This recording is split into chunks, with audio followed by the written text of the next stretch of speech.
Assalamualaikum warahmatullahi wabarakatuh. Sedulurku semuanya, Rahayu, Rahayu, Rahayu. Ketemu lagi di channel Tirto Bening. Pada kesempatan hari ini saya akan menelusuri sejarah tentang Ponorogo. Yaitu nanti saya akan berkunjung ke makam Bathara Katong yang ada di Ponorogo sini. Bagaimana perjalanan saya awal sampai akhir, ikuti terus. Tapi jangan lupa saudaraku yang belum subscribe di channel saya mohon like, komen, dan subscribe biar video-video kami selalu berkembang dan berkembang tentunya. Bagi sedulurku yang sudah mampir di channel saya Tirto Bening, saya ucapkan terima kasih. Semoga saja berkenan dan berkesan bagi sedulur-sedulurku semuanya. Bagi yang belum subscribe atau yang sudah subscribe di channel saya doakan semoga sehat selalu, bahagia selalu, sehat walafiat, dan selalu dalam lindungannya Allah Subhanahu wa Ta'ala. Ikuti terus perjalanan kami awal sampai akhir. Salam budaya dari kota Ponorogo.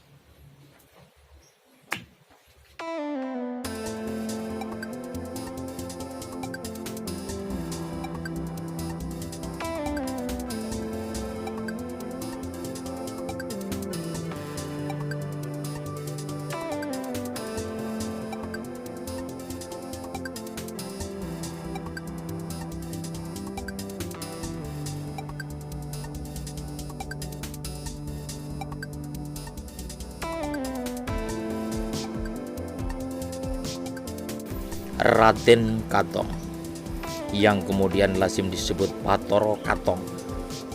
Bagi masyarakat Ponorogo mungkin bukan sekedar figur sejarah semata.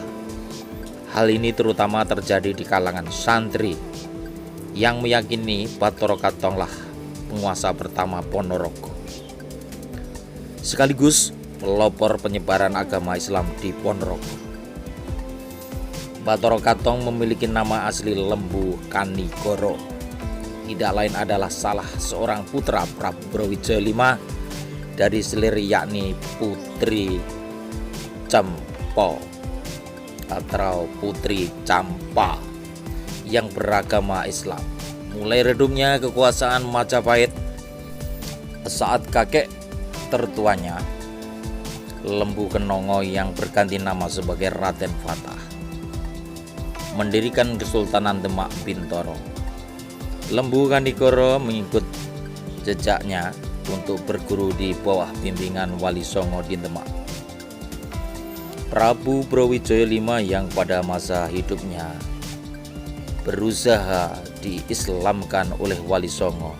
Para wali Islam tersebut membujuk Prabu Brawijaya V dengan menawarkan seorang putri Cempa yang beragama Islam untuk menjadi istrinya.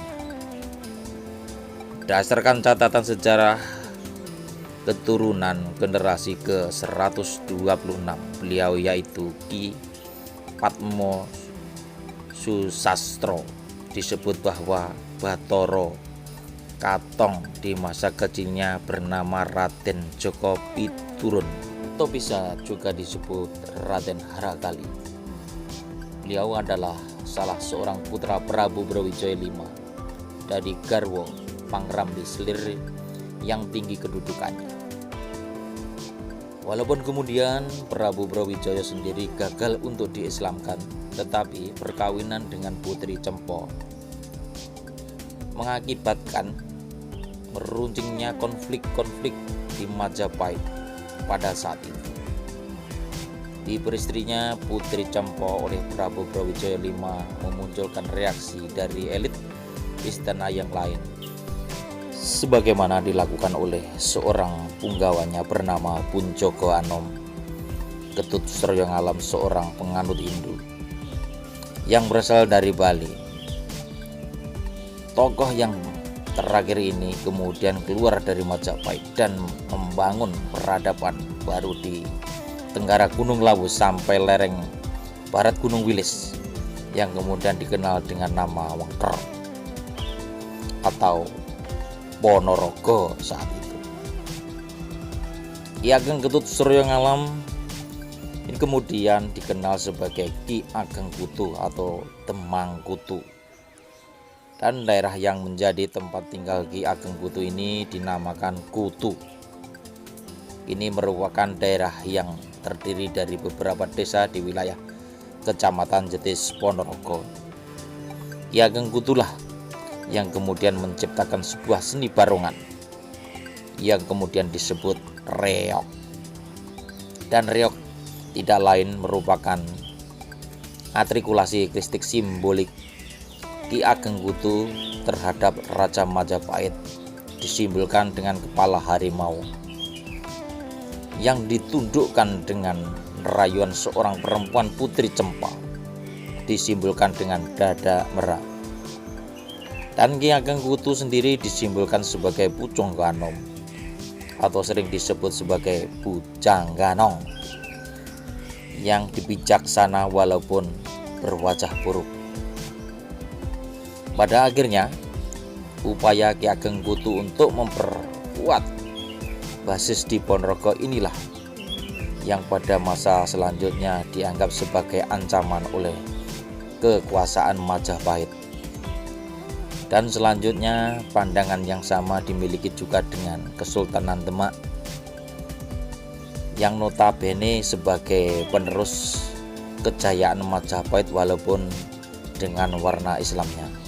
Sunan Kalijogo bersama muridnya Kiai Muslim atau Ki Ageng Mirah mencoba melakukan investigasi terhadap keadaan Ponorogo dan mencermati kekuatan-kekuatan yang paling berpengaruh di Ponorogo, dan mereka menemukan Demang Kutu sebagai pengaruh saat itu.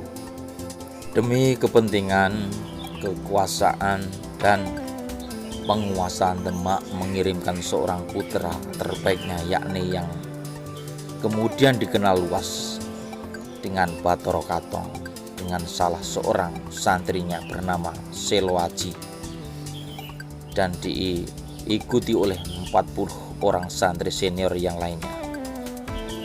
Raden Katong akhirnya sampai di wilayah Wengker, lalu kemudian memilih tempat yang memenuhi syarat untuk pemukiman, yaitu di Dusun Lampitan, Kelurahan Stono, Kecamatan Jenangan. Saat Bathara Katong datang memasuki Ponorogo, kebanyakan masyarakat Ponorogo adalah penganut Buddha, animisme, dan dinanisme. Singkat cerita, terjadilah pertarungan antara Bathara Katong dengan Ki Ageng Kutu. Di tengah kondisi yang sama-sama kuat, Bathara Katong kehabisan akal untuk menundukkan Ki Ageng Kutu. Kemudian dengan akal cerdasnya, Bathara Katong berusaha mendekati putri Ki Ageng Kutu yang bernama Niken Gandini akan dijadikan istri. Kemudian Niken Gandini inilah yang dimanfaatkan Bathara Katong untuk mengambil pusaka Korowelang, sebuah pusaka pamungkas dari Ki Ageng Kutu.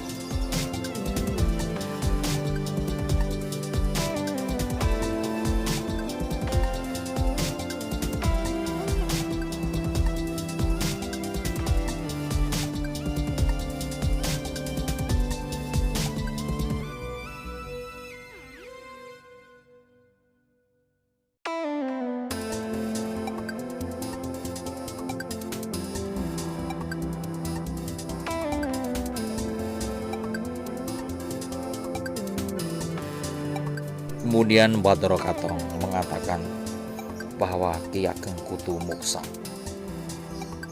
dan terlahir kembali di kemudian hari.